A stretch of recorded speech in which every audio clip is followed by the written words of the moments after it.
Ele considera a distância do buraco com cuidado. Se prepara. E lá vem a tacada. Isso não é pra colação. Pula! Pula o anúncio! Pula!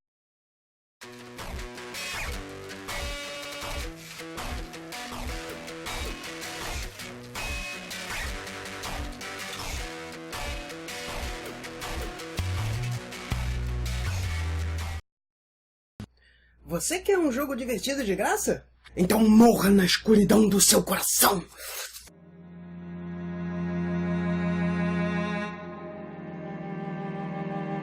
Mas, na verdade, é o espaço. Com essa frase no seu browser, Astrovoid coloca você como um astronauta preso em um buraco no espaço, de onde você poderia fugir se tivesse o poder de Paper Mario. Mas, no meio desse planeta rosquinha... rosquinha... Você tem uma boa chance porque parece usar a munição de Heavy Bullets, mas aperfeiçoada para não ser tão pesada, e nunca acabar. O jogo consiste em sobreviver enquanto você é atacado por fantasmas espaciais assustadores demais para ficarem presos a labirintos, ou apresentar talk shows.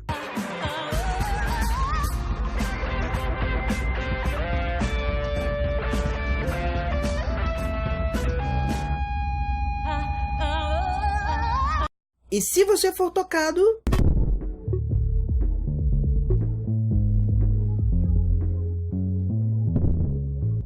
Aparentemente você não é um astronauta, mas uma bola de gude que conseguiu um traje como Earthworm Jim. Só que você não chicoteia com sua cabeça ou ofende homossexuais sem motivo, você só quica e explode as coisas que toca. Mas existem algumas vantagens para ajudar você a se manter vivo, é claro. Dentre eles, transformar os granulados que você atira para cima de chocolate para morango, um escudo que abafa seu som, bastante realista, já que no espaço ninguém pode ouvir que você gosta de Shine a Voice. O quê? E um laser, que aparentemente sai da sua cabeça de gude para baixo, então eu espero que realmente não haja um corpo dentro dessa roupa. Ou isso, ou seu intestino é uma lanterna que converte ovos e repolho em luz e você enfia uma lente no rabo para peidar lasers. Esse jogo me lembra de Thunder Gun, que ainda é um dos meus jogos favoritos, com sua natureza simples de sobrevivência e tiro, e mutantes com chicote. Mais interessante é que o seu placar, que fica no meio da rosquinha espacial, libera mais inimigos para atacar a rosquinha espacial.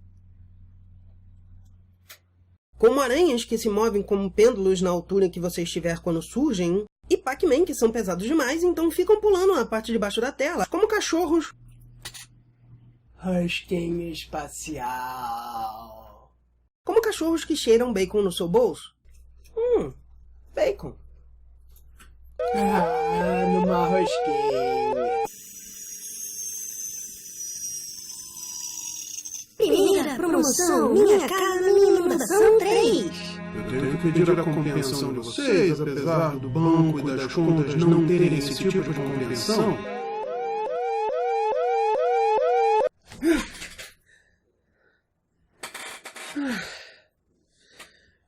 Por que um alarme? Por que um som feito para alertar as pessoas, fazer elas quererem levantar? Vocês querem que as pessoas odeiem vocês? As mecânicas do jogo são extremamente bem apresentadas, começando com um espaço vazio, como seu coração, e tempo bastante para destruir seus inimigos, perceber que o personagem não vira enquanto está atirando, a velocidade dos fantasmas e quanto tempo você realmente tem para ficar parado, virar e sair do caminho. Ao longo do tempo, as ameaças se acumulam e você precisa se adaptar mais e mais a como seu personagem se move, porque os inimigos diferentes exigem estratégias diferentes. Talvez a parte mais difícil seja que você se move de uma forma realística, para uma bola de gude astronauta. O que eu quero dizer é que o ângulo do seu tiro varia com o seu movimento, então um fantasma pode te impedir de terminar de matar uma aranha, e você pode não conseguir matar os langoliers aqui por ter demais e você não conseguir acertar todos de uma vez.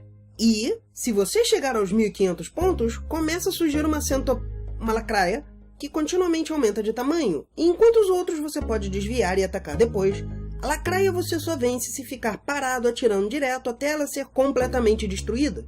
O que é difícil de conseguir porque quase sempre tem algum outro inimigo pronto para destruí-lo. O mais interessante é que se você parar para pensar...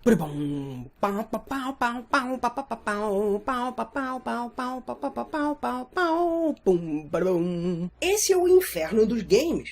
Fantasmas e Pac-Man, aranhas e lacraia. Quando um personagem de algum jogo morre, ou pelo menos desses dois, ele seria mandado para esse lugar no meio do espaço. Que Pac-Man e Centipede são de 1980 e tudo era espaço nos anos 80. Onde eles ficariam presos, mas você precisa ficar os destruindo.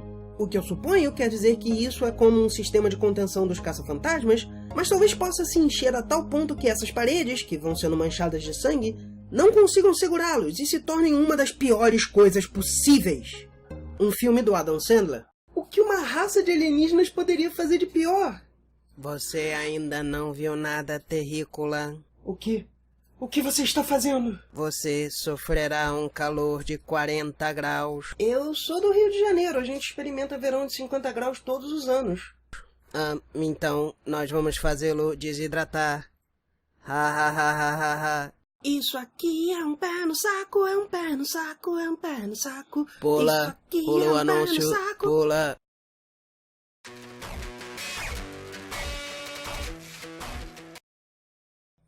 E agora continuamos. Nem mesmo o equipamento em nossa nave conseguiu afetá-lo. Eu te falei. Eu fiquei aqui uma semana só cresceu barba. Então nós vamos fazer você desidratar pelos olhos. Vocês falaram isso antes. Como assim desidratar pelos olhos? Chorar? É isso que você... Não! Não! Não, isso é desumano! Nós não somos humanos. É o fim do verão, embora ninguém tenha falado pro Rio. As águas de março estão indo embora e os ovos talvez só fritem na calçada em vez de cozinhar na geladeira. Pessoas sem casa e mudanças democráticas reduzidas a comparar a cor da pele de empregados. Olha, não tem como eu não ser pessimista nessa resenha. Esse talvez seja o anime mais sóbrio sobre animes que eu já vi. Sim, além de ser extremamente triste, esse anime é cheio de críticas a animes em geral. Mas, como nós estamos no meio de uma tempestade de moe e é extremamente fácil para otakus novos verem apenas o básico por anos, nós temos que aproveitar a mudança das estações. Lançado em 2005, este anime consiste de 6 ovas baseados em uma série de light novels de Mizuhito Akiyama. Em uma cidade pequena onde há uma base militar, estudantes têm um grupo de jornalismo que se foca em matérias de OVNIs. No último dia das férias de verão, o personagem principal, Naoyuki Asaba, entra em sua escola para nadar à noite, e ele encontra sobre o céu azul estrelado uma garota de olhos e cabelos roxos. Olha para a peitaria dela por um instante e fala com ela, descobrindo que ela nada como uma pedra. Ele a ensina a nadar até que seu irmão mais velho, um Kagi menos eficiente, vem buscar ela e diz que vai pegar leve com ele porque ele fazia a mesma coisa. No dia seguinte, Asaba volta à escola, fala com sua amiga de infância, leia-se interessada que nunca se confessou, um cruzamento de Misato com Asuka chamada Akiro. Mas, considerando seu interesse, eu vou chamá-la de Aki, ó. E, é claro, a segunda lei de Animilton se aplica. Para todo anime de escola, todo personagem principal envolvido é atraído por força igual à sua importância na história vezes o vetor de sua dereidade. Iria aqui ainda está no nível 1 de sua dereidade, Kudere, então ela é fechada até agir como um Ku e some. Nós também vemos o presidente do clube de jornalismo / ufologia, um otaku de ufologia no sentido japonês, que quer que Iria entre para o seu clube por ela ser piloto de jato e talvez ser um acesso a informações da base secreta onde os OVNIs estariam. Isso tudo vai ser importante mais tarde. Asaba tenta recrutá-la para o clube, mas um alerta soa, então Iria o leva para um abrigo com portas pesadas e armamento, lhe dá uma arma e diz que a guerra começou em 1947, mas ninguém notou. E Asaba menciona o incidente de Kenneth Arnold, a primeira vez em que foi visto um OVNI na era moderna. Kagi liga e diz que eles teriam de continuar ali por um tempo e ela cai chorando e dizendo que seria melhor se tivessem morrido. E, se isso não for trauma bastante para criar a kudereidade de Iria, Asaba joga um simulador que ela usa para treinar e, quando ele perde, ela cai com sangue saindo do nariz e precisando levar uma injeção no coração para sobreviver, o que termina com ele ficando famoso como pervertido na escola porque precisávamos de um clichê. Iria! Iria! O que eu mais gosto em Iria é o uso dos detalhes. Ela tem esferas nos pulsos para poder usar a tecnologia alienígena que ela diz ter gosto de eletricidade, para ela poder fazer chupeta em carro, não sei. Mas tem uma igual prendendo o cabelo dela. Você poderia dizer que isso seria um símbolo de como ser piloto é uma forma de prisão, sutilmente demonstrando mais sobre a situação do personagem sem dizer nada. Ao mesmo tempo, quando o alarme soa, os alunos são mostrados fazendo a rotina de duck and cover que os Estados Unidos ensinavam para as crianças como uma defesa efetiva contra bombas nucleares. Não só isso, mas eles também estão ao lado de janelas e poderiam ser acertados por cacos de vidro caso houvesse uma explosão. Isso pode não parecer muito para nós, mas isso vem de um país que treina contra desastres e cuja população é ensinada sobre esses detalhes. Junto com o clube de ufologia saber exatamente o que são os OVNIs e como eles foram construídos pelos humanos, é uma clara crítica a como o sistema lida com situações difíceis. Até a forma como o OVNI é mostrado no começo é perfeito para dar a ideia de algo que você vê, mas não sabe o que é. Claro, logo depois ele está lutando contra cartuchos de Telstar Arcade. E, claro, eu tenho que falar sobre a música de abertura. Eu lacrimejo fácil ouvindo essa música, como vocês viram. Acontece a mesma coisa com Shangri-La, por exemplo. Fiquem à vontade para rir, mas é verdade.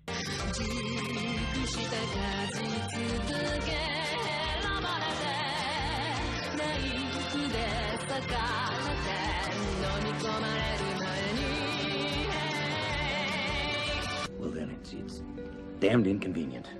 Truth always is. Mas não só Shangri-La é mais sobre perder algo importante por arriscar demais, o anime é bem básico. Robô gigante luta contra o monstro da semana. Cheio de sacrifícios, sim, mas com algo positivo claramente sendo positivo. Forever Blue é cantado naquele tom em que as imagens mais bonitas ainda parecem inúteis. A coisa mais positiva é a possibilidade de se encontrar com outro e, como a própria música diz, a única coisa que pode te dar forças para sobreviver é abraçar a sua tristeza.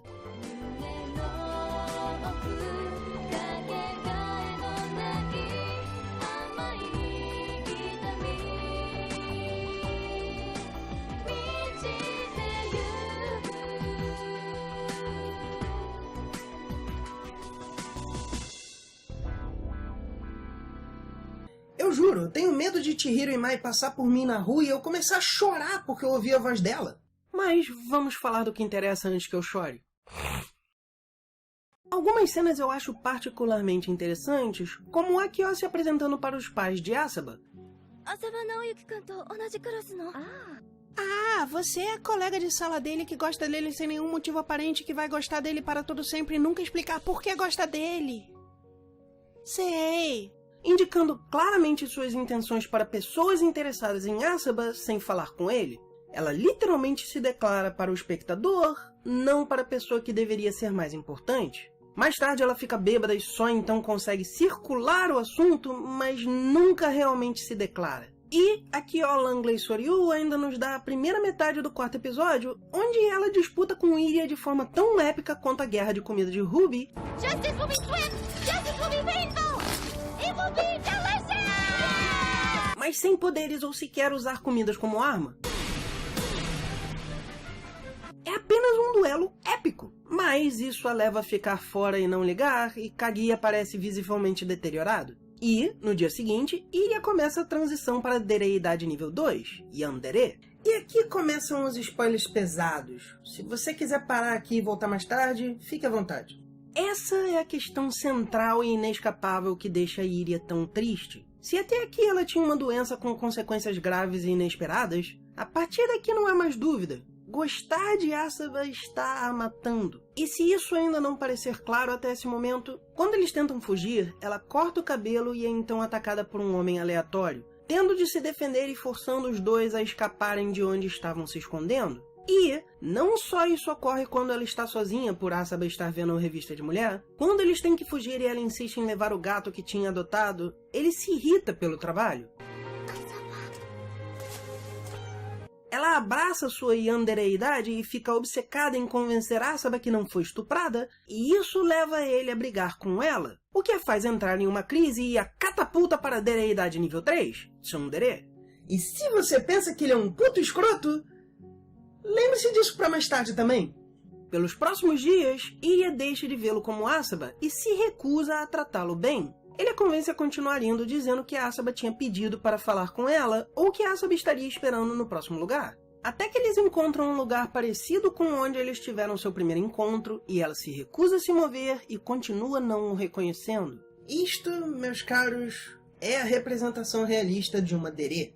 Dere é uma terminação criada no ramo da animação japonesa, supostamente do termo dere-dere, quer dizer sendo romântico, podendo ser usado de forma mais inocente como paquerando ou mais agressiva como dando em cima. Dere é também uma abreviação de derai, que quer dizer muito ou excessivo, que eu pessoalmente acho que faz mais sentido para as descrições de personalidade da maioria dos animes. Um show pode ter personagens dele se não pretende desenvolver mais que 1 ou 2 traços de suas personalidades.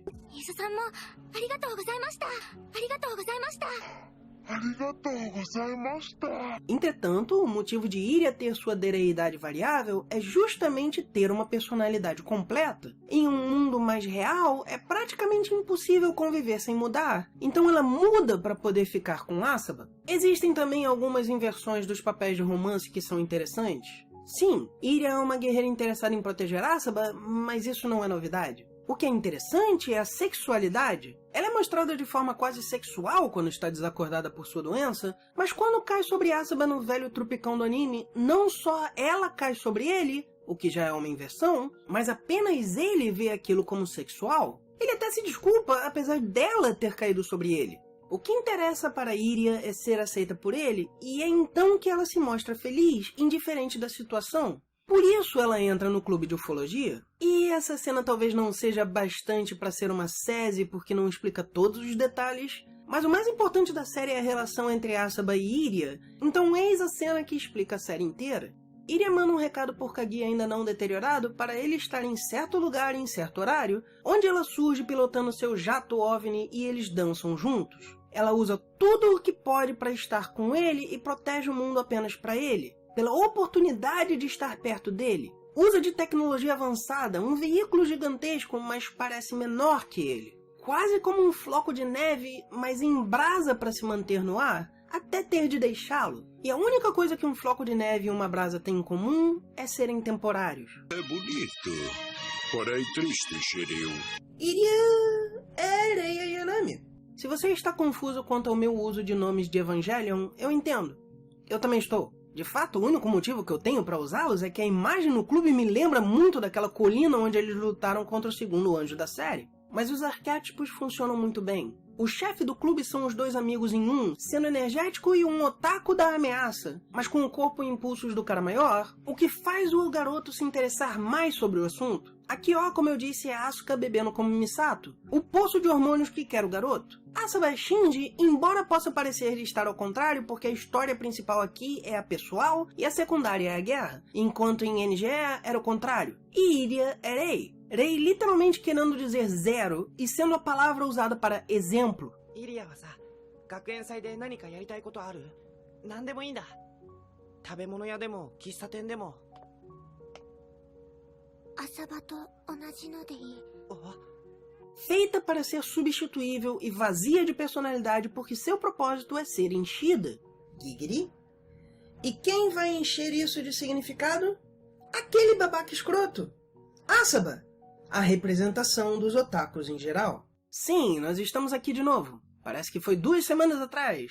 Eu não planejo esses episódios com tanta antecedência. Mas, se Mememe fala sobre o vício de um otaku distorcendo sua ideia do que é uma mulher, e Girl fala sobre pessoas se inserindo nesse mundo pela indiferença dos demais, e talvez o que a indústria moe está fazendo nesse mundo, Iria no Sora, metendo muito meta, mostra o que é uma dere de verdade. Um ser doente que pode morrer sem manutenção constante e cuja mente quebraria se sua obsessão não lhe desse atenção. Enquanto aquela cena da cigarra é bastante óbvia em mostrar sua mortalidade, e ela estar viva na nave antes de chegarem e morrer depois de passar algum tempo na nave é interessante como a guerra a destruindo, e talvez como o monstro da semana que morre enquanto o Eva sobrevive. No todo, ela é um personagem morrendo enquanto o hobby continua por ser vazio. Porque quando o otaku tem que cuidar das necessidades de uma dere de verdade, não importa qual o nível de dereidade, ele vai se cansar e ela vai quebrar.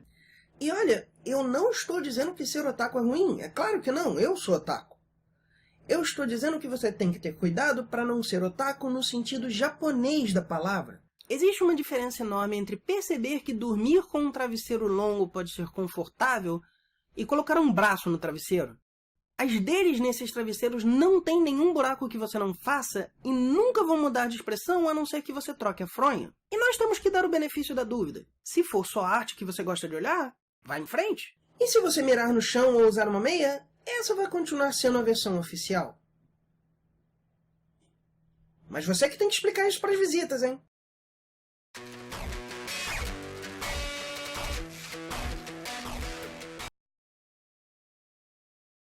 Nós acabamos de começar. Liberte os monstros.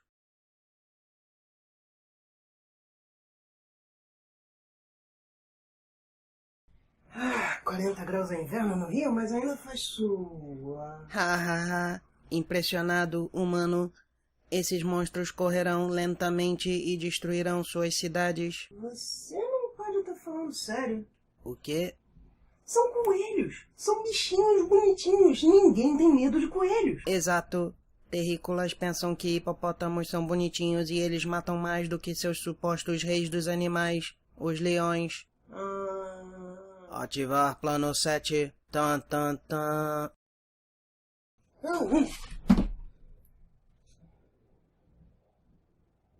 Não tente mudar o canal. Em vez disso, tente apenas mudar a si mesmo. Não, porque eu veria algo que eu não quero ver. Se você preferir, nós podemos ver o meu filme. Não. Não, não. Não, não, não. Podemos ver os coelhinhos.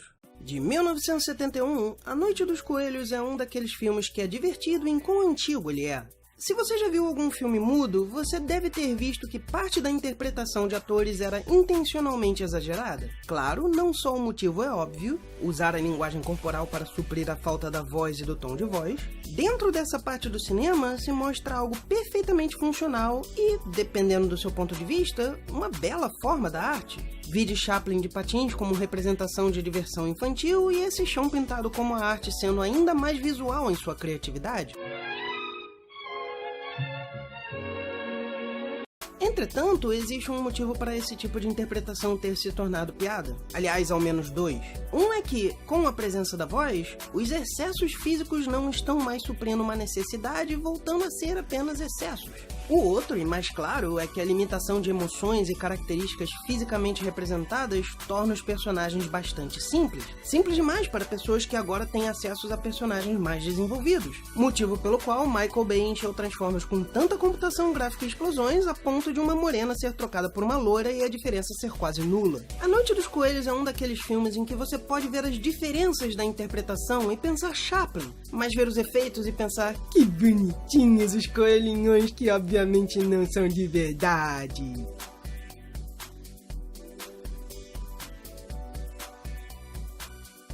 A primeira evidência disso está no próprio pôster. O nome original é Night of the Lepus, usando o nome para a família. Lepus, lebre... Para que as pessoas quisessem entrar, considerando que esse é um filme de terror e ficção científica, apesar de parecer um filme de Páscoa. Vide este vídeo. Se bem que filmes de Páscoa podem ser bem assustadores. No Brasil, por outro lado, foda-se. É filme de coelho e é problema seu se você acha a ideia imbecil ou se o título estraga a história inteira. Birthday Girl.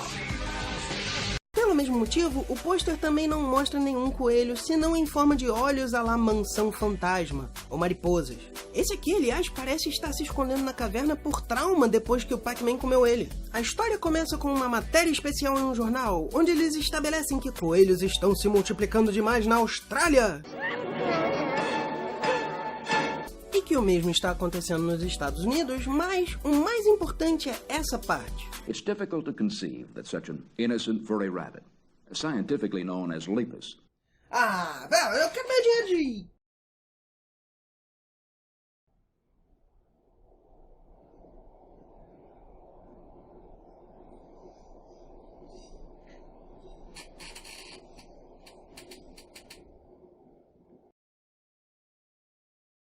No nosso caso aqui, o problema é a falta de coiotes. Mas você pode perguntar para onde foram os coiotes?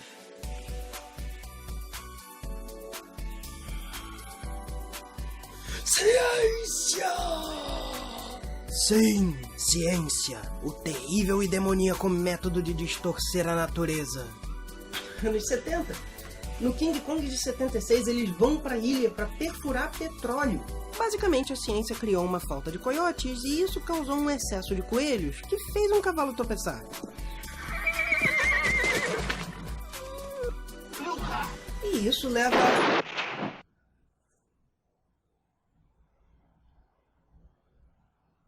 Falando sério agora, essa é uma das coisas que filmes dessa época menos tecnológica fazem muito bem. Em um momento rápido, a vida no campo é dura, você pode perder seu cavalo e ter que andar quilômetros do nada, e, como o cara só chega e fala pra pegarem a sela, podemos assumir que, por mais que ele tenha aquele momento triste antes de atirar no cavalo, é claro que ele já aprendeu que tem que aceitar decisões difíceis. Eu também gosto muito do detalhe de como ele carrega a arma dele. Ele mora num lugar onde ele pode precisar de uma espingarda, mas isso não quer dizer que ela é um brinquedo. Em outras palavras, o herói do campo é estabelecido como herói em seus vários traços, de forma quase completamente silenciosa, o que em si é um traço do arquétipo, separando claramente esse cara de Woody e do cara de Glorified G. Não me entenda mal, eu não estou dizendo que esse personagem é bem desenvolvido. Ele é ele o filme todo, mas uma coisa que eu realmente gosto é que eles se preocupam em apresentar cada elemento de forma absorvível. Eu tive de ver Transformers 3 vezes para entender a história. E sim, eu não estou entrando direto na história porque não tem muita. Mas que Transformers, porque não é um copo de água com um tablete de vitamina C, mas ainda não é muito. O excesso de coelhos está deixando as terras sem grama para alimentar o gado, então ele vai falar com o presidente de uma faculdade. Sim, é o McCoy. McCoy sugere que eles falem com um casal que faz esse tipo de trabalho. I'll get up there to see them right away.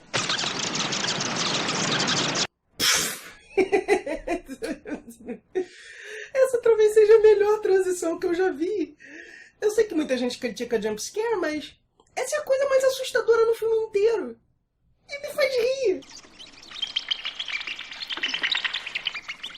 You hear it? That's the cry of fear. He does some scouting and fundraising for us. Well, he's really got a problem. A rabbit explosion. O casal de cientistas vai para a fazenda, onde eles tentam capturar os coelhos na gravação do jornal do começo, e de lá eles levam alguns coelhos e começam a usar hormônios para tentar diminuir o número de nascimentos na população e evitar outra... Rabbit explosion. On the other hand, here's something I know they've never been exposed to before. Dr. Dirksen from the Public Health Department sent it over this morning. Não! Você não percebe que isso é ciência? Exato. Eles criarão monstros graças ao nosso soro. Mas ele disse que alguém do Departamento de Saúde mandou aquilo. Tolo. Não existe Dr. Dirksen. Por que você acha que McCoy está aí? Nós o hipnotizamos para que ele levasse o soro. E ele vai criar coelhos gigantes. É claro, a garota tirar o coelho do laboratório foi essencial. Então, vocês planejaram isso? Claro que não. Ela nem deveria estar aí. Mas, se o pai não fosse um imbecil e usasse o coelho favorito dela, e o casal não trouxesse a menina e a deixasse solta no laboratório, ele teria só um coelho rapidamente ficando grande demais para se reproduzir. Mas, graças a ela e ao filho do fazendeiro ser um babaca, nosso plano se tornou incrivelmente mais efetivo. Mas por que coelhos? Eles são herbívoros. O quê? Talvez eles comessem a grama toda e todas as árvores, e o gado morresse por fome, mas aí eles iam morrer também. Não, eles passaram por uma mutação. Por que você acha que sai tanto esmalte quando eles mordem alguém? Por que você está falando tanto com eles? Porque não tem muito mais o que dizer. Uma das coisas notáveis é que eles têm esse coelho que mostra mais os dentes, então eles usam ele mais. Os outros eles tentam sujar para parecer mais assustador, mas narinas mexendo são menos terror e mais série dos anos 60.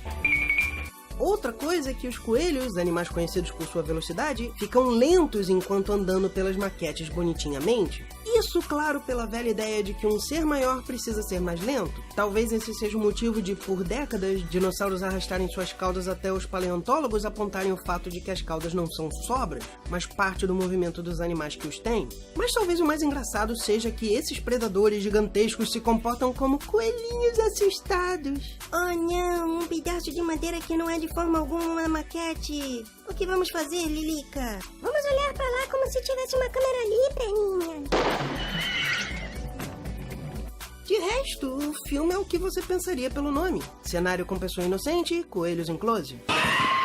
Cenário com pessoas inocentes, coelhos em maquete. E eu juro que eu não tinha visto esse filme antes de fazer Gerbilos. De fato, ele parece aceitável. Eu o quê? Você percebe o uso do bonitinho como terror, mas não cai na armadilha clara de só usar efeitos. Bem... Você será um bom filtro. Hã? Não! Ah.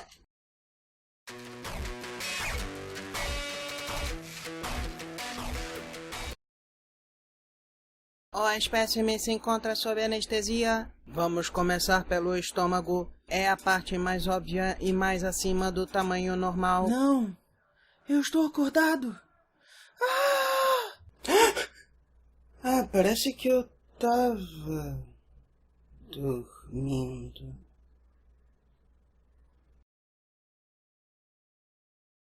Eu estou morto? Não. Mas eu não estou vivo. Onde eu estou? Bem-vindos à era do Mega Drive. Eu não sei quanto a vocês, mas pra mim foi um tempo um tanto confuso. Tendo tido um Master System antes, eu não tinha dúvida qual seria o meu próximo console. Entretanto, ao mesmo tempo eu vi que vários jogos que eu jogava no Master eram só versões econômicas de jogos bons do Mega Drive, e eu vi o Super Nintendo ser subitamente interessante. Do nada, eu notei que visuais e cores do Mega Drive chamavam mais atenção, mas muitas vezes os jogos nos sistemas da Nintendo pareciam ter uma estética mais tolerável quando ruim e menos irritante quando colorida.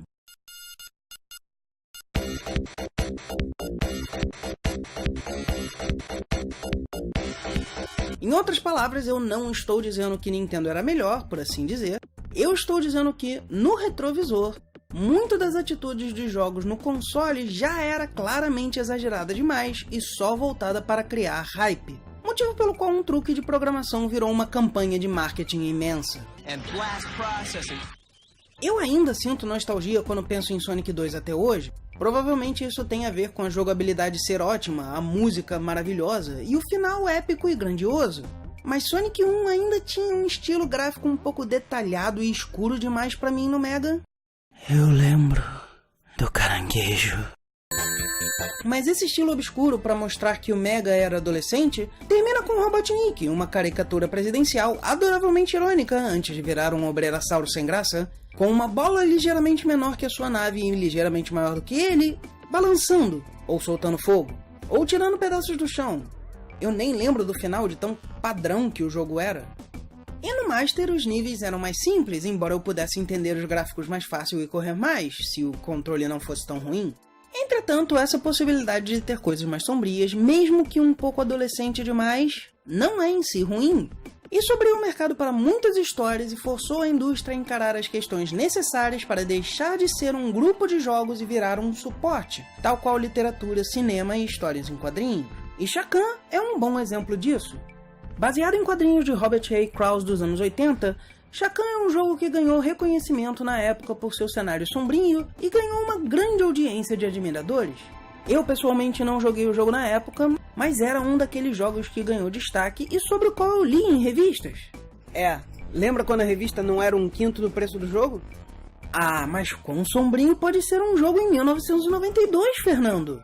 Bem, se você acha que a possibilidade de morrer é ruim, que tal essa? Você já está morto. Yep.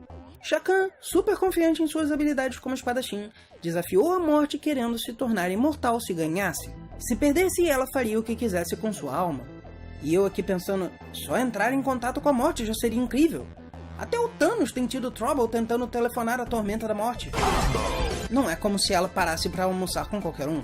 Felizmente aqui é um caso de rivalidade, então o universo talvez esteja seguro. Talvez. O duelo teria terminado em um empate, então a morte decide torná-lo imortal como prometido, mas com um porém. Ele deverá usar sua imortalidade para derrotar seres malignos. Ele tentou apelar, mas a justiça é cega. Piada podre.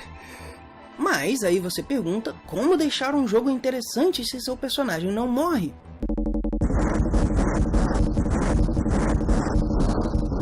Basta olhar para essa abertura e absorver a estética. Um ser de pele inumana em vestes da noite, lutando com espadas pintadas na cor errada por algum motivo. Uma montanha que sequer nota o terror tempestuoso ao seu redor. E ele parece o Grinch depois de fazer a barba. Quanto ao jogo em si, já houveram vários jogos que tentaram colocar a ideia de perder de forma mais coerente do que você tem 3 vidas. Por quê? Cogumelos. Cogumelos? Sim, cogumelos! Mas como? Ei, eu quero royalties! Mas, de fato, a imortalidade não é uma vantagem tão grande assim para Shao Kahn ou Neo. Primeiro porque Shao Kahn tem uma barra de energia e você é expulso da fase quando a energia acaba. A diferença é que você é transportado de volta para... seja lá onde isso for. E o tempo que você passou na fase ainda conta. E, se o tempo acabar, você precisa fazer todos os estágios da fase de novo. O que nos leva às poções. Hoje é comum um personagem juntar materiais para criar itens. Em 1992, não. Shao Kahn encontra poções de 4 cores e as combinações delas lhe permitem usar até 16 poderes, que incluem invisibilidade, espadas de fogo e, provavelmente as mais importantes, recuperação de energia e recuperação de tempo. Você vai precisar delas. Isso pode parecer apenas um extra para um jogador de hoje em dia, mas não, você vai precisar disso. Mesmo que você seja muito bom, você vai no mínimo precisar aumentar o tempo que tem para vencer todos os estágios de uma dimensão. Sim, o tempo é para todos os estágios. Quando aquela ampulheta começar a piscar, você está para sair da existência. E fora as poções e armas com você, tudo reseta. O controle sofre de ser daquela época.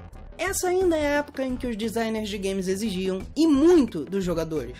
Mas já era a era da inovação, criada pela exploração de nova geração de consoles antes disso virar sinônimo de repetir com gráficos melhores. E não, você não pode lançar um jogo sem modo de um jogador. Por exemplo, o pulo duplo ainda era uma novidade. Você pode dar um pulo longo ou acertar um segundo para quase dobrar a altura e estender o alcance do personagem.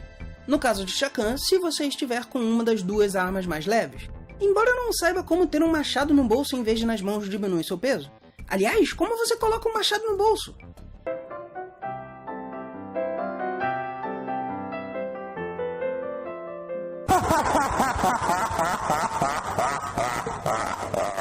Isso fica brutalmente notável quando você entra na dimensão do ar e os pulos se tornam essenciais.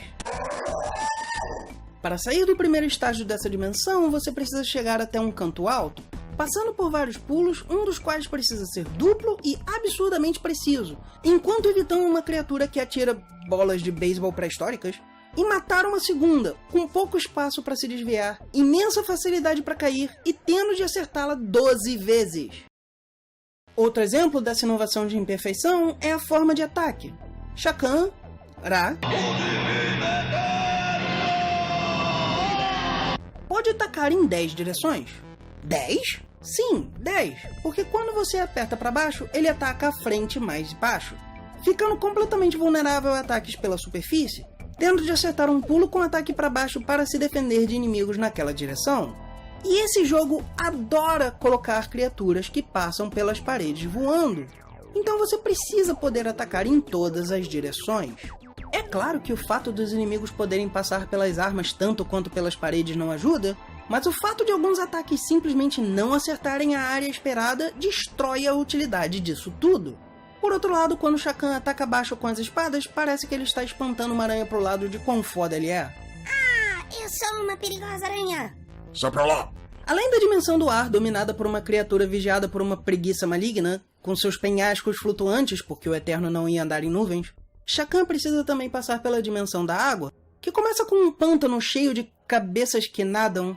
Hã? Ou talvez sejam medusas de Castlevania. E termina com um polvo que é derrotado depois de perder 2 tentáculos. Ok. Pela dimensão do fogo, dominada por Elkenrod, passando por um castelo que começa já com 2 Nazgûl flutuando que precisam ser acertados 2 vezes cada, cospem fogo, e logo antes do primeiro de muitos fossos de fogo. Isso tudo sem contar que você é atacado por morcegos que literalmente surgem do nada e soam como violinos desafinados.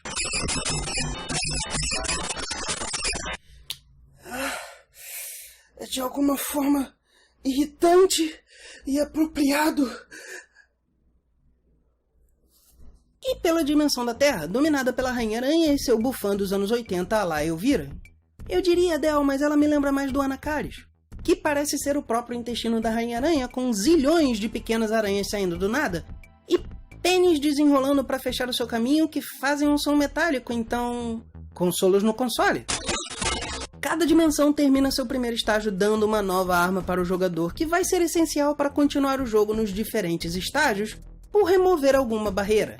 A dimensão do fogo, não contente com um zigue-zague com caras cuspindo fogo e lava no primeiro estágio, além dos já mencionados quirópteros que caem da carência de querer que o caracterizado quebre, exige que o jogador se pendure em ganchos enquanto se desviando dos mesmos ataques de fogo e dê pulos duplos sobre um fosso de fogo. Já a dimensão da água exige que você use um feitiço de pulo mais alto. Apesar de você chegar perto de conseguir passar sem ele, e você nem tem como sair do estágio se já tiver matado os primos do Dianoga que nadam nas piscinas de crânios. Eu não deveria estar tão entediado em um lugar com piscinas de crânios. A única em que eu consegui chegar um pouco mais longe é a dimensão da Terra, que te coloca num labirinto ainda mais intestinal, onde você pode ser jogado pro lado por explosões, eu imagino que de gás, forçando você a cair por tubos rectais e achar de novo onde subir até chegar a um monstro centauro aracnoide escusado. Detalhe, se você quer entender quão difícil aquele monstro da dimensão do ar é, este subchefe do segundo estágio precisa dos mesmos 12 ataques para virar fogos de artifício fantasmagóricos. E vai para trás quando leva um ataque, além de você conseguir pular por cima dele. E se você passar por esse estágio, que é um saco, mas pareceu mais fácil que o primeiro, você chega à Rainha-Aranha, o que quer dizer que talvez exista uma centopeia nesse universo capaz de comer países e cagar inimigos. Outra ótima comparação para colocar as coisas em foco é que um dos 4 primeiros chefes desse jogo é mais difícil que o chefe final de Guinofobia, que obviamente é ainda menos criativo do que parecia ser antes, já que lá a Rainha-Aranha não tem seu poder de bolas de ping-pong voadoras extremamente chatas. As outras portas eu nem cheguei mais longe e... Espera.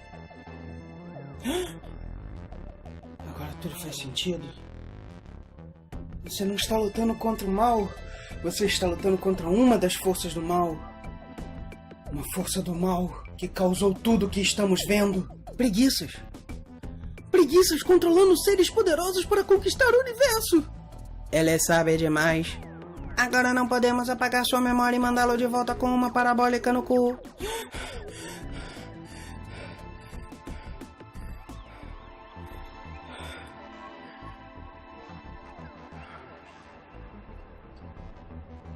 O jogo continua com mais 3 estágios e um chefe em cada dimensão, até que Shao Kahn se apunhala para finalmente ter seu descanso eterno, e emputecer inúmeros jogadores que não esperaram os créditos o bastante para descobrir que o jogo ainda não acabou. A morte não deixa que ele morra, mesmo depois de 10 mil anos batalhando o mal mais o tempo que você estava jogando, então você resolve atacar a própria morte.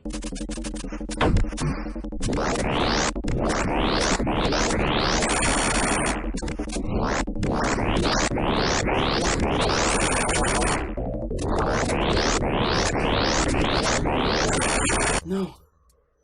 Não! Não! Por que você não fez isso antes se você podia? Shao Kahn é um jogo viciante e chegou a ter uma continuação anunciada para o Dreamcast. Foi então que Shao Kahn descobriu o que era o inferno. O inferno do desenvolvimento de games.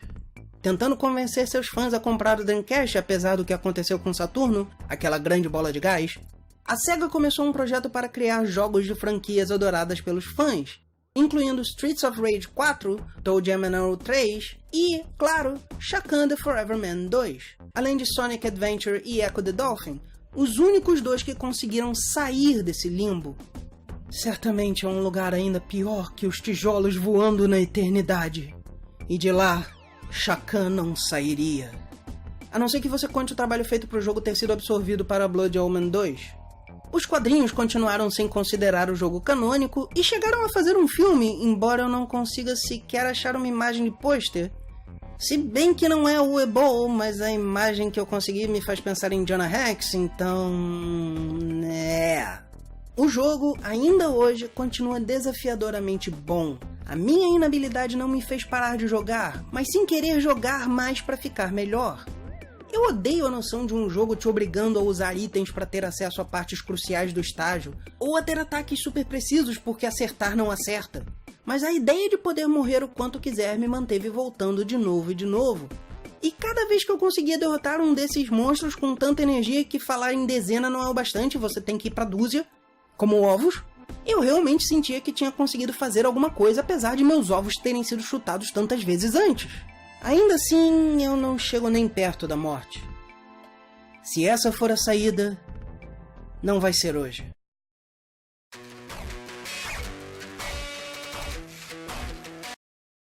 Eu sinto minha vida saindo de mim. Eu preciso manter minha mente ativa. Mas tudo que vem à minha mente é morte. Então... Isso, eu só preciso rir da morte e tudo ficará bem.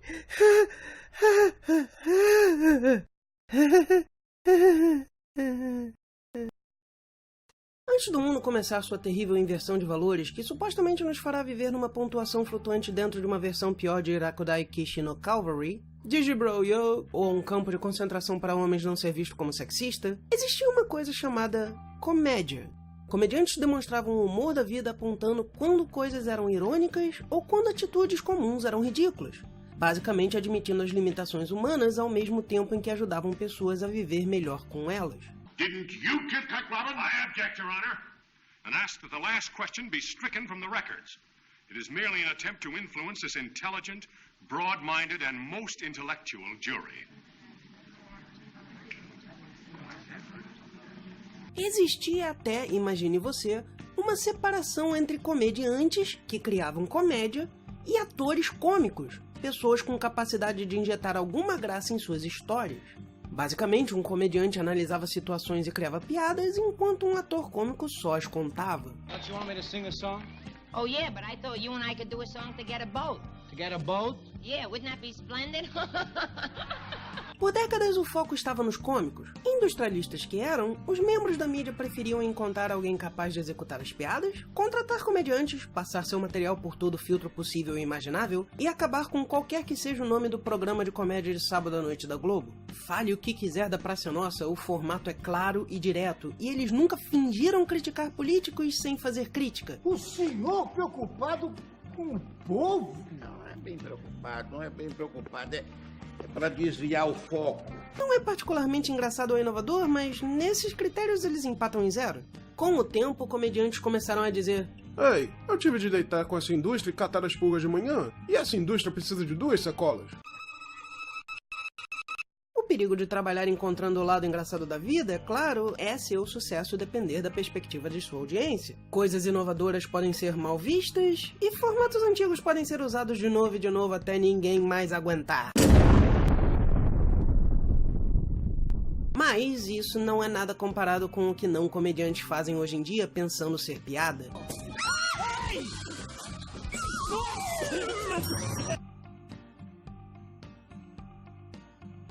Naquela gloriosa era em que comédia não era repetir a mesma piada ou lamber cosplayers, não é engraçado, desculpa. Existiam filmes como A Morte Lhe Cai Bem, de 1992, dirigido por Robert Zemeckis.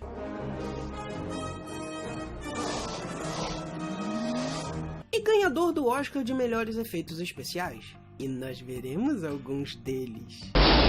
Entretanto, o mais importante é notar que comédias antes de espartalhões e da quase obrigatória piada de fezes excessivas tinham um objetivo, um propósito claro em suas narrativas. Mas nós vamos voltar nisso. O filme começa mostrando Meryl Streep como a atriz principal em um musical, inteligentemente colocando a imagem pública da personagem, mas não dizendo ser exatamente a personalidade dela. E então a mostra preocupada com sua aparência, tanto em como ela é, quanto em como ela é vista. Aos 6 minutos, 1/3 dos personagens principais está absolutamente bem definida. Sim, ela é superficial, mas a ideia é essa. Ela está preocupada com a aparência porque ela se dedicou a esse superficial e está vendo o lado negativo, ainda que adore o positivo. Não, Sarkeesian, esse tipo de pessoa existe, eles mostram o lado bom e o lado ruim, vá protestar peidos. Este terço recebe os outros 2 terços por serem uma velha amiga e seu noivo. E se você pensa que esse vai ser mais um triângulo amoroso chato... Sim, em menos de 10 minutos o filme abertamente diz que essa situação dramática não merece tanto tempo, apesar de gerar centenas de filmes, milhares de animes, que ao menos admitem precisar de mais personagens envolvidos ou no mínimo de um final inesperado, e milhões de pornôs que, sejamos honestos, são mais interessantes que ambos. Não só isso, eles fazem questão de apontar que, sim, a situação é previsível, sim, isso pode ser emocionalmente devastador, sim, pessoas podem começar vícios por problemas emocionais, sim, bundas ainda são engraçadas, assim como outros aspectos de situações desagradáveis, e antes de você falar de padrões de beleza, I'm sexy and I know it.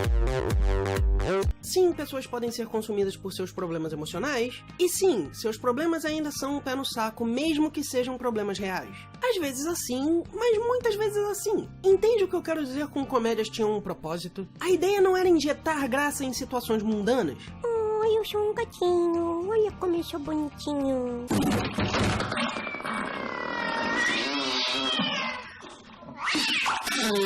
Nem era algo como as várias tentativas de imitar humor provocativo, como Ren and Stimpy, que acabam sendo só provocativas, como Adult Party Cartoon. Não, a comédia mostra algo engraçado que existe, mostrando humor real na vida, tanto possibilitando o alívio de estresse quanto, e mais importante, usando este alívio de estresse para mostrar que a vida continua, a raiva passa, e que você pode aprender com essas situações. Além disso, a explosão de computação gráfica ainda não tinha começado, então efeitos especiais tinham que ser inteligentes. É por isso que eu adoro essas transições. Como nós vamos fazer a passagem do tempo? Brilhante! Um corte, um título e maquiagem! Imagine se nós não tivéssemos essa arte incrivelmente desenvolvida e dependêssemos de algum tipo de computron. A história começa de verdade 14 anos depois do casamento do doutor. Ele bêbado a ponto de precisar de um Bloody Mary toda manhã e trabalhando com cadáveres, além de não se importar nem um pouco com o que faz. Can I ask you what your secret is? Spray paint.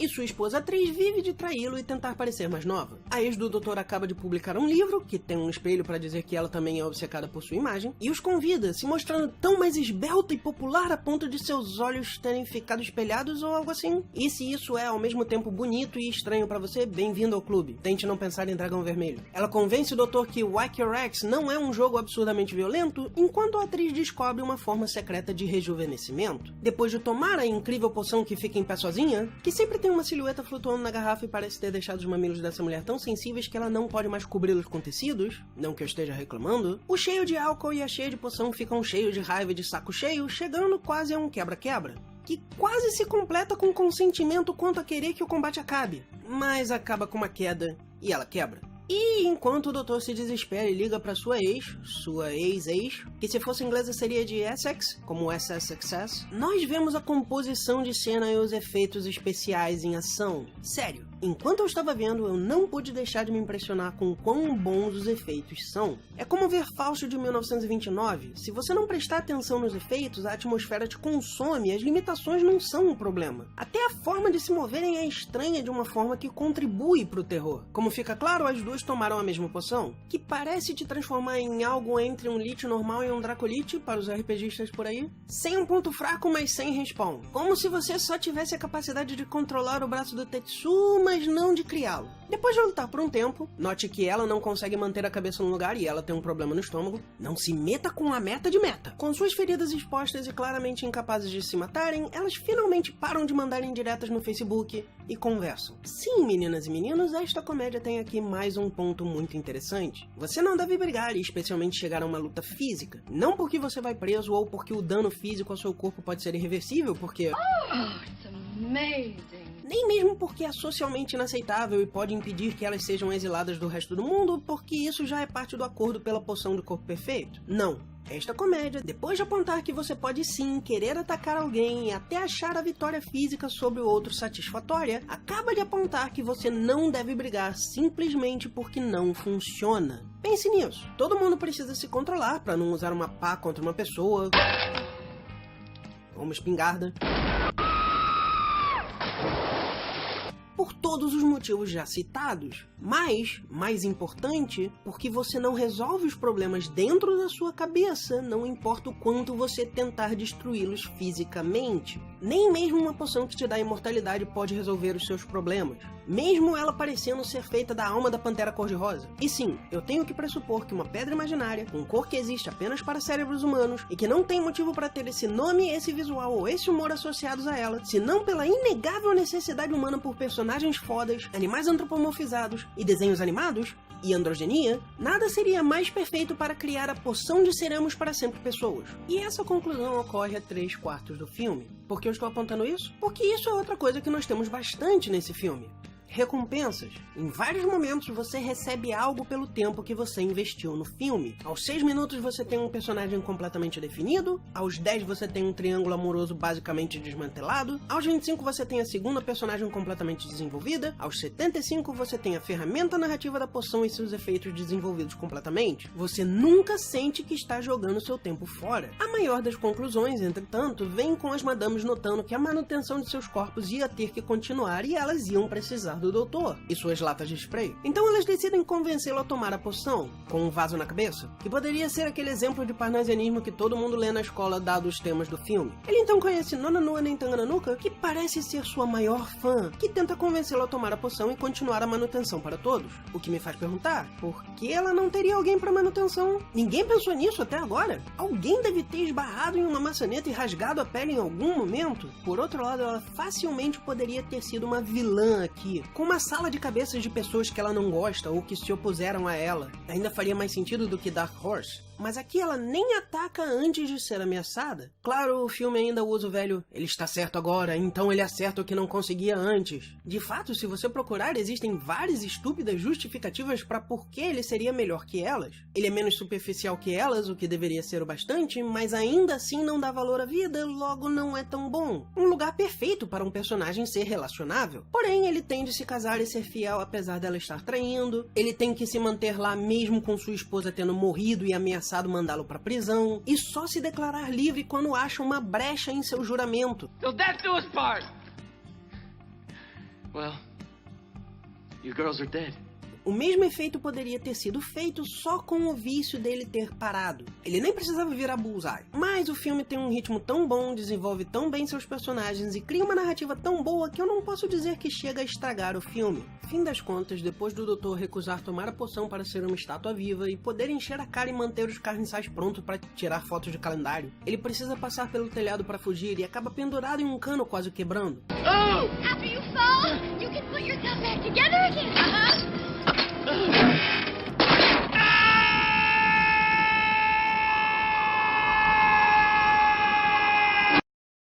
E tudo acaba.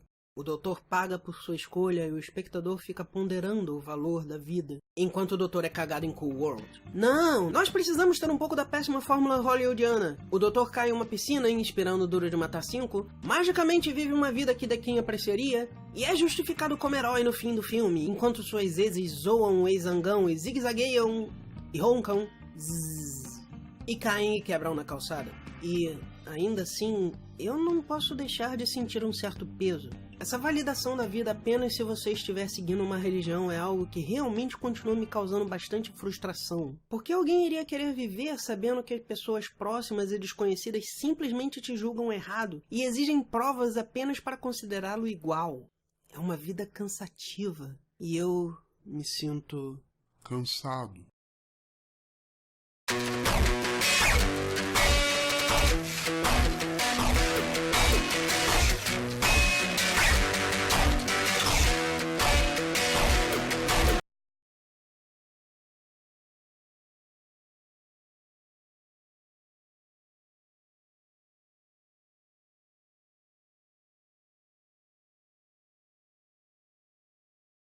O acesso continua acelerando exponencialmente. Leitura de padrões mentais aproxima-se do necessário. Decodificação iniciada. Solitário. As imagens são vívidas. Eu entendo as situações. Eu sinto tudo tão presente, mas parece estar saindo de mim. Eu estou vazio? Watashi ga motenai no wa dou kangaete mo omaera ga warui é um anime de 2013 baseado em um mangá de mesmo nome, também conhecido como Watamote. E eu disse Watamote. Eu preciso processar o Pac-Man de qualquer forma. Waka Waka é meu.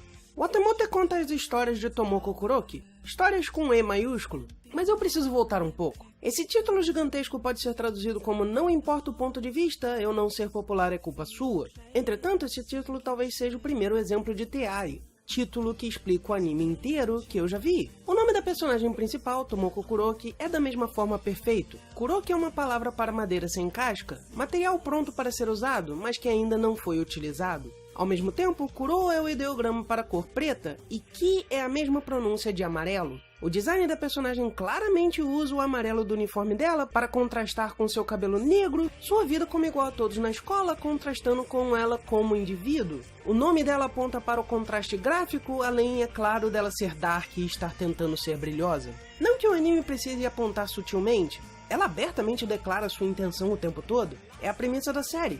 Kuroki não tem amigos na escola e apenas uma amiga com quem ainda fala do seu colégio antigo e tenta se tornar popular. Em cada episódio, ela analisa por que ainda não é notada pelos outros, tentando pôr em uso seu material e criando histórias com E maiúsculo. A isso se soma seu primeiro nome. Ko é uma terminação comum para nomes femininos e quer dizer criança, mas Tomo é um kanji para sabedoria e raciocínio. E essa é a nossa personagem principal, para o nosso prazer sádico e humorístico. Uma garota de 15 anos, próximo bastante da sociedade para querer participar e assumir seu uniforme amarelo, mas dark demais para se sentir confortável na luz.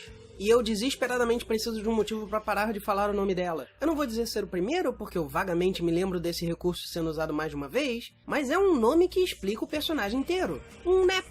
Peraí, nap? Nappies and nappies and nappies and... Esse motivo serve.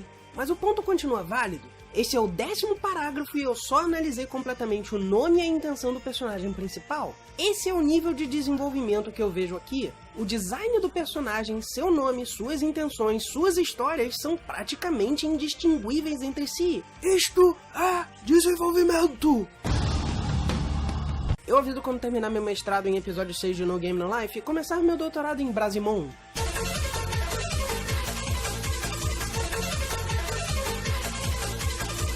As coisas são como elas são. Uma flor sobre uma redoma pode viver mais, mas ainda perderá suas pétalas.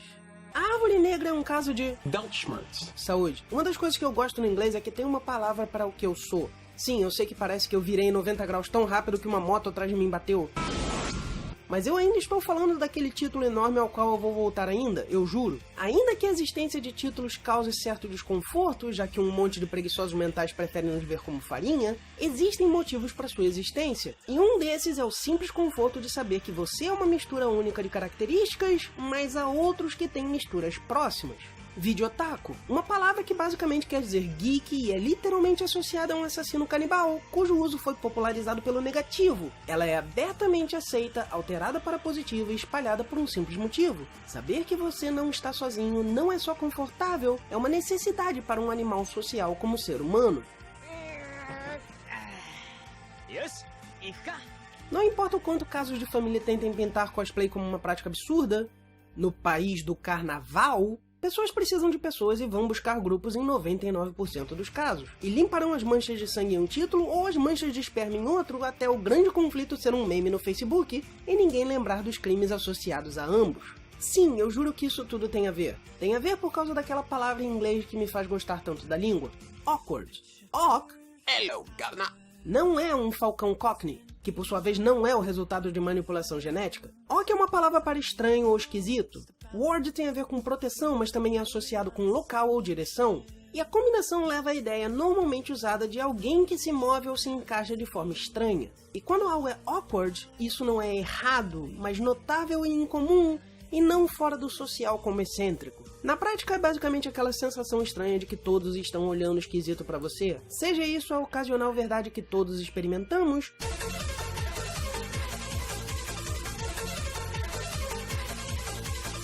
seja a emoção que alguns de nós temos, eu incluso, conhecido como ansiedade social. E pode, em casos mais querragianos, chegar à sociofobia. Se sabe se certa diferença em como eu me expresso, em especial em escrito como este foi, lhe digo, isto vem de antigo além, uma já tida escolha minha de usar o que eu achar em outro falar interessante desde que leve o texto adiante. To be or not to be. E você não precisa lembrar do Manifesto Canibal ou da Havaiana de Pau para entender o que eu quero dizer. É só saber que há de ser diverso o verso que contém o bem de uma língua alien. Além de rimas forçadas. O que eu quero dizer é que é fácil dizer que exquisite está longe de esquisito. Puedo colgar su saco. Mas aqui do lado, nas terras famosas pela visita do Pateta, assim como nós ficamos por um papagaio... Der Donald Duck! Der Donald Duck! O 2, exquisito, com um ligeiro K de diferença na pronúncia, tem a ideia oposta. Muy exquisito, muy exquisito. Acá é tudo exquisito. Segura, senhora. Exquisito é diferente por ser bom, esquisito é diferente por ser ruim. E os dois teriam vindo exatamente do mesmo lugar, assim como exquisite. Entender o além me convém, ainda que fique awkward. Eis a palavra again. E nem tradução tem, o mais próximo que achei foi odd, mas odd não tem a mesma ideia. Para ter seria oddish.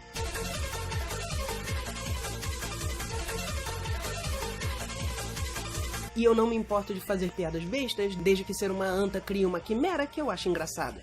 Enquanto na minha materna eu estou junto com o leite que você joga fora por não gostar do sabor, em inglês minha dificuldade de socializar não é pra se jogar fora, mas mais uma cor de amora, que aqui é roxo rosa, mas é preta lá fora. Isto é awkward. E é isto que nossa árvore negra, prima do fungo satânico, representa. Tomoko é o 1% que precisa de pessoas tanto quanto os outros, mas não tem a facilidade de entrar em grupos. Todas as piadas, do mais comum ao mais sádico, que ela e outros pensam.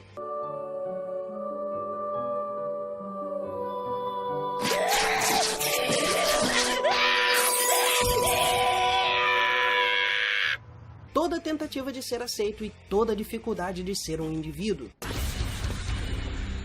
E claro, aquelas histórias com E maiúsculo. Em suas tentativas, Tomoko cria e recria sua imagem e a imagem do mundo ao seu redor. Desde se ver como superior se comparando com sua amiga e sua prima mais nova, por elas serem ainda menos conectadas ao mundo, só para descobrir que tal sensação é falsa, passando por chamar pessoas populares, incluindo essa amiga de bitch, e eu devo apontar que bitch no contexto do anime tem um significado mais próximo de bimbo, isto é, uma mulher atraente, mas mentalmente incapaz. O mais próximo no português brasileiro seria uma loura burra. Este foi mais um Momento de Gratidão Mamária. Arigatou gozaimashita! Arigatou gozaimashita! Arigatou gozaimashita! Até inevitavelmente reconhecer que sua bitch bimboesquidade é a popularidade que ela quer e sua amiga não é só adorável por isso, mas também por ser completamente sincera em sua amizade. Até, finalmente, se ver como um personagem sem uma imagem pública em um anime, Metameta Kateki Amaten, desconstruir sua visão de mundo e construir uma imagem pública para si e se ver desconstruída pelo mundo que vê suas ações forçadas como não naturais, à la Picasso. Eu gosto de animes como Mirai Nikki ou Irianosora que mostram consequências realísticas em cenários com alguma fantasia. Entretanto, eu talvez goste ainda mais de animes como Watamote, que são tão bem formulados que você pode tanto rir dos exageros de Tomoko, quanto entender suas dificuldades e sua solidão. Tanto ver a cultura otaku obscurecendo sua visão de mundo, quanto ver que suas tentativas de socialização são possíveis por causa da mesma cultura. E eu não posso deixar de dizer, a grande beleza do show é que o sentimento de Weltschmerz. Saúde obviamente não é iniciado ou terminado pela cultura otaku em que Tomoko está inserida, ou pela realidade. Tal como no nosso mundo, as dificuldades de Tomoko são aquém a seus interesses. De fato, quando tais interesses a levam a extremos, por exemplo nos casos em que seus pais a pegam em situações sexuais, isso é visto por ambos como algo embaraçoso e por isso não falam sobre, mas completamente normal, por isso não falam sobre. Tal qual o abraço de sua amiga que finalmente mostra a ela que arranjar amigos talvez não requer um truque, ou a presidente estudantil notá-la mostrar de fato que ela não é uma aberração, a série está perfeitamente resumida em seu título. Watashi ga motenai no wa do kangaete mo omaera ga warui. Que em tradução mais literal poderia ser lido como eu não ser popular, não importa como eu pense, vocês são ruins, inferiores ou culpados. Pode parecer uma fala meio Homem das Cavernas, porque seria, mas esta seria uma descrição da série extremamente precisa. Tomoko não é popular, ela pensa de alguma forma nova no que teria que fazer, e a reação é negativa. Por isso, esta é a cena que explica a série inteira. Ela se diverte naturalmente, mas aí acha que precisa fazer algo para conseguir ou merecer popularidade, e a sua neurose ressurge. Ao mesmo tempo, quando ela reflete em tudo por que passou, ela tem histórias como queria e consegue ser vista pelos outros de forma totalmente independente das suas tentativas. Ela pensa demais, acha que poderia mais, deveria mais. Ela só precisa se divertir em sua abertura foda e as correntes que ela imagina vão se quebrar só por ela querer. E como essa abertura cabe bem também, um mundo imaginário, a fúria dentro do personagem representada pela música pesada, e as correntes estão dentro dessa visão, e ela as quebra dentro dessa visão quando ataca um vidro, ou seja, a nós, ou a TV. A sua posição não lhe é ruim, a não ser quando ela nota esperar-se dela que tem amigos, e que ser popular seria melhor. Não é a falta de amigos que a leva a todos esses problemas, mas essas sugestões mantidas pela TV e por nós, telespectadores. E ela só é feliz quando não as segue. Um dia com uma amiga, uma admiração sobre a qual não falaria abertamente. E essas coisas acontecem por ela não seguir os estereótipos que tem na cabeça e ser honesta consigo mesma. Ser honesto comigo mesmo. O que eu quero?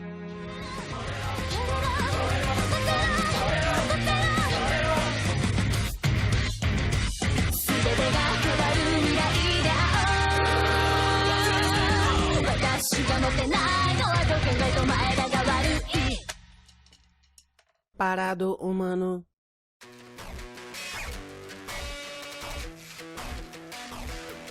Oh não, ele viu o Homem de Aço.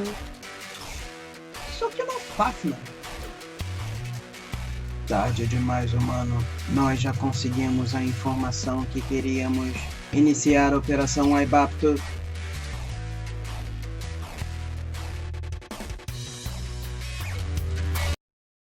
Aibapto?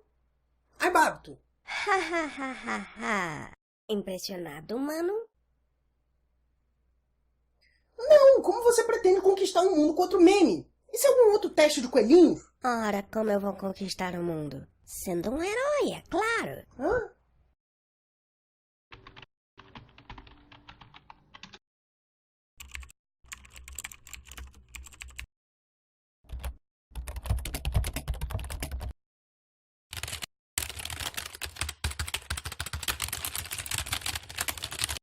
Eu adoro shoot'em ups. Por quê?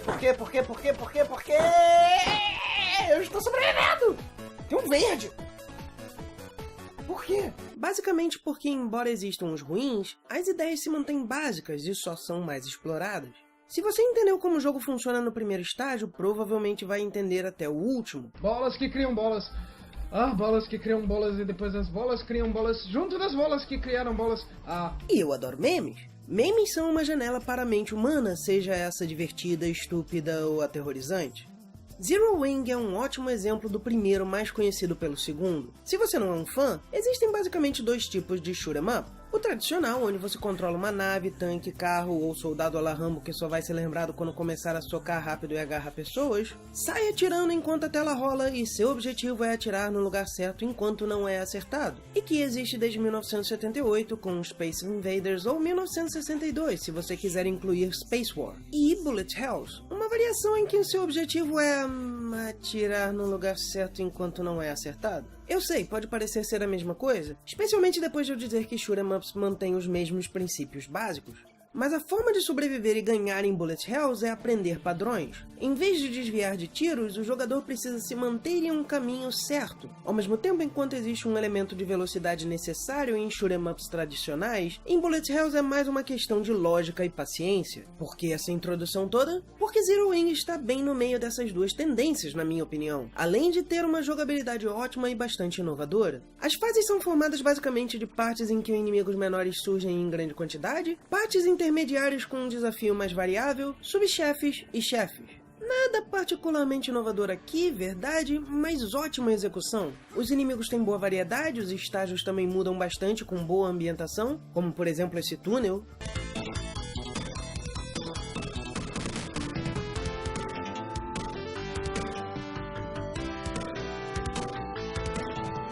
Além de usar passagens e barreiras combinadas com inimigos surgindo em locais específicos para criar armadilhas como essa. Você começa com tiros vermelhos, mas pode conseguir lasers azuis ou mísseis verdes teleguiados, que você vai ver muito aqui porque é a minha favorita. E eu sei que mal tem verde nos mísseis, mas é a cor dos vidros e dos tiros quando estão no máximo. Isso porque quando você pega um desses ícones de outra cor, você troca de arma, mas quando pega mais da mesma, sua arma fica mais forte até seu terceiro nível, a partir do qual os ícones dão 5.000 pontos ou ocasionalmente uma vida ou 10. E de vez em quando você pode pegar esse que te dá tiros super hiper. Você também conta com unidades de velocidade e uma bomba que carrega na frente da sua nave, e pode lançar quando quiser, explodindo praticamente tudo na tela. Mas, é claro, todo mundo conhece esse jogo por conta de sua tradução na Europa, que foi apressada e mal feita, criando frases como "Somebody set up us the bomb", "What you say? You have no chance to survive, make your time!" E talvez a mais famosa, "All your base are belong to us." Vendo o fantasma da ópera Tetsuo que deixaria Vegeta com inveja de seu cabelo, chamado Cats, e sabendo estar condenados à morte pela bomba de instalo nógica alguém periquito, o capitão diz que os pilotos sabem o que estão fazendo e comanda para a grande justiça, que decolem todos os zigs. E você, com todo o retrofuturismo de um anime dos anos 80, é o único piloto que consegue decolar antes de ser destruído pela explosão. Na verdade, isso é um furo na história. Seria totalmente plausível que as naves seriam destruídas numa explosão se não fosse por um pequeno detalhe. Elas são indestrutíveis. A não ser que... Exato, humano. A construção está quase completa. Sásaruka! Você está vendo algum painel de controle? Esta nave é controlada do mesmo jeito que você tem controlado tudo. Ainda que seja uma surpresa que um cérebro tão primitivo conseguisse acesso a tais capacidades. Em alguns minutos, ela estará pronta. E com ela, você vai conquistar o mundo? É claro! A meia onomatopeia, cujo nome faz parecer que a nave não consegue mudar de direção rápida e completar o zigue-zague, é provavelmente um descendente do Opa Opa. Nascido em meio à guerra, ele viu o mundo bonitinho ao seu redor se transformar no Mega Drive. Ou melhor, ou pior, sei lá, em uma série de 8 fases, a não ser que você veja ou jogue a versão que aparentemente tem 2 extras para o CD-ROM. E sim, existiu algo chamado CD-ROM.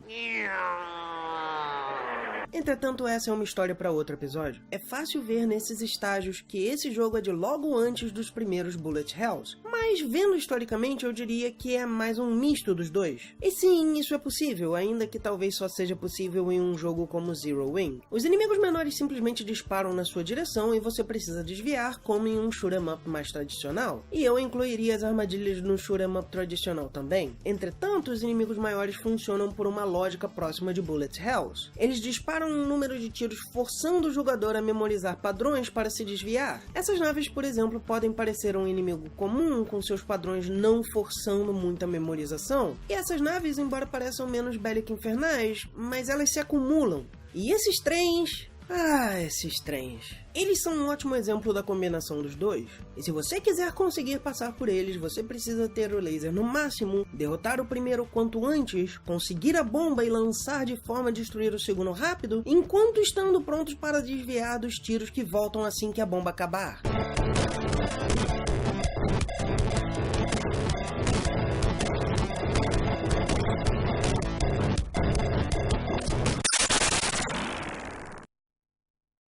Como é de se esperar, sendo esse um jogo da mesma época de Shakan, existem alguns problemas que se mantêm dos velhos formatos, como nessa parte do segundo estágio em que é praticamente impossível passar por essas 3 naves se elas se acumularem, o que quer dizer que você precisa das armas no máximo e se morrer é praticamente impossível causar dano bastante e destruir uma das naves. E eu não quero nem pensar em como seriam aqueles trens. E aí para emuladores! Yay! Outro exemplo é que os itens de tiro vêm nessas naves em ordem fixa. Vermelho, azul, verde. Vermelho, azul, verde. Caralha, caralha, sugestivo país. Grande produtores de pornô. Só que eles só contam se as naves forem destruídas, e você só aumenta seu poder de fogo se pegar o mesmo tiro. Então, em alguns momentos, você precisa destruir a nave e não pegar o item enquanto driblando inimigos diversos e seus tiros. Mas isso tudo acabou tornando nossa nave em uma versão astronáutica do Rambo. Você começa com uma nave e tiros bastante simples, e ao pegar o primeiro item, sua nave consegue 2 turbinas gigantescas que não aumentam sua velocidade, mas te dão mais 2 armas. Ao mesmo tempo, simplesmente por ser rambonáutica, você pode pegar seus inimigos menores pelo colarinho e eles só ficam ali na sua frente até você resolver jogá-los pra frente, a não ser que você leve um tiro e eles saem voando até explodir. Só que esses inimigos e a bomba não ficam na sua frente à toa. Eles funcionam como um escudo temporário, que se destrói quando leva um tiro. E você está vendo como a nave sobrevive até uma bomba que limpa a tela toda? Pois é, sua nave aparentemente é feita de uma liga de mithril, sangue de unicórnio e GND, com um pouco de adamantium só para deixar venenoso para os inimigos também. E essa é a grande diferença do Zig, cujo nome provavelmente é uma aglutinação de Zero e Wing, mas ainda me lembra mais aquele cara das tirinhas. O motivo dessa mistura de tradicional e bullet hell talvez só ser possível aqui, é que o jogo consiste menos de desviar de tiros aleatórios ou manter um caminho específico criado pelos ataques, e mais de defender a nave. As turbinas canhões são escudos permanentes e podem ser usados para defender de disparos ou destruir inimigos facilmente. Mais que poder, como agarrar os inimigos indica, o jogo foi desenvolvido tendo em vista se proteger dos inimigos e disparos dessa forma, então você pode ter uma mistura de tiros aleatórios e de bullet hell. Diferente de outros shoot'em ups, o desafio de reflexos me parece bem mais estratégico que os tradicionais, mas ainda é capaz de surpreender pelos elementos aleatórios que mantém dos tradicionais.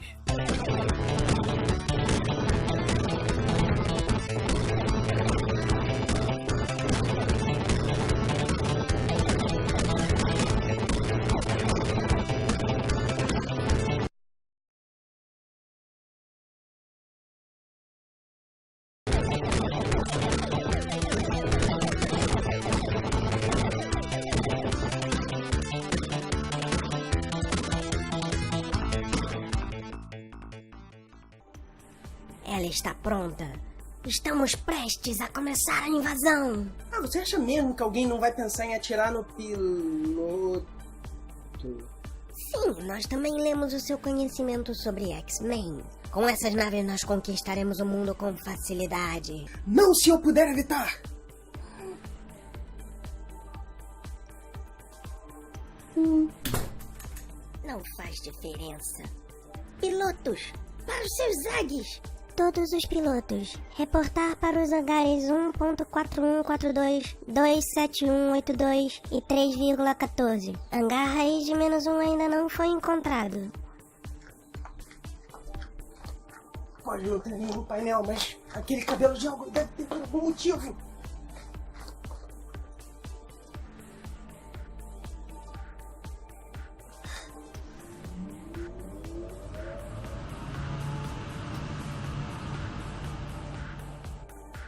Antenas. Então ainda tem uma chance. Se tudo é controlado por informações que recebem por antenas, e eu consigo controlá-los, talvez eu consiga sobrepor a minha informação sobre a dele.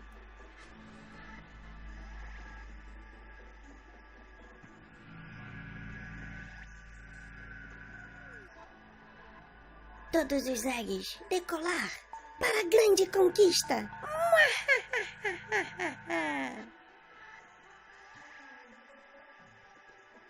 Eu não consigo conectar com o hangar. Líder, os zagues estão... O quê? Você falhou, humano. A terra é minha. Não comigo aqui! Tolo. Mesmo sem uma armada, é questão de tempo até minha nave indestrutível conquistar o mundo. Não? Toda energia para propulsão. O quê? Eu injetaria se fosse você. Não.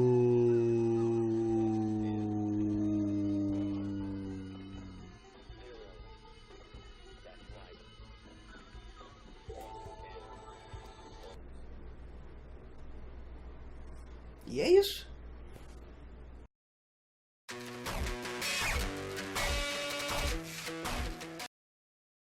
anos 70. No King Kong de 76, eles vão pra ilha pra perfurar petróleo.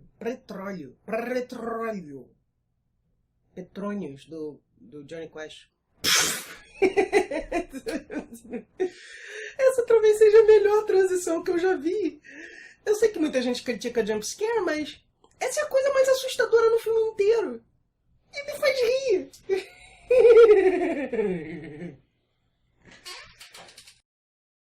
Não, como você pretende conquistar um mundo com outro...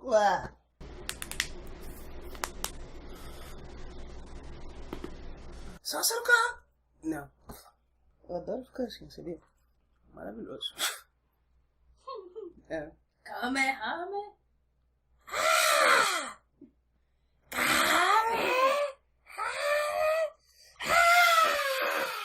Eu me auto-me-dirijo. Deixa passar o trem. Que resolve ser mais barulhento do que em toda a sua existência. Você vai querer gravar aquela participação? Não posso. Não agora, no final. No final, depois eu tirar isso aqui. Eu não tô ouvindo nada, eu não tô nem prestando atenção porque eu não posso. Eu sou um péssimo tio.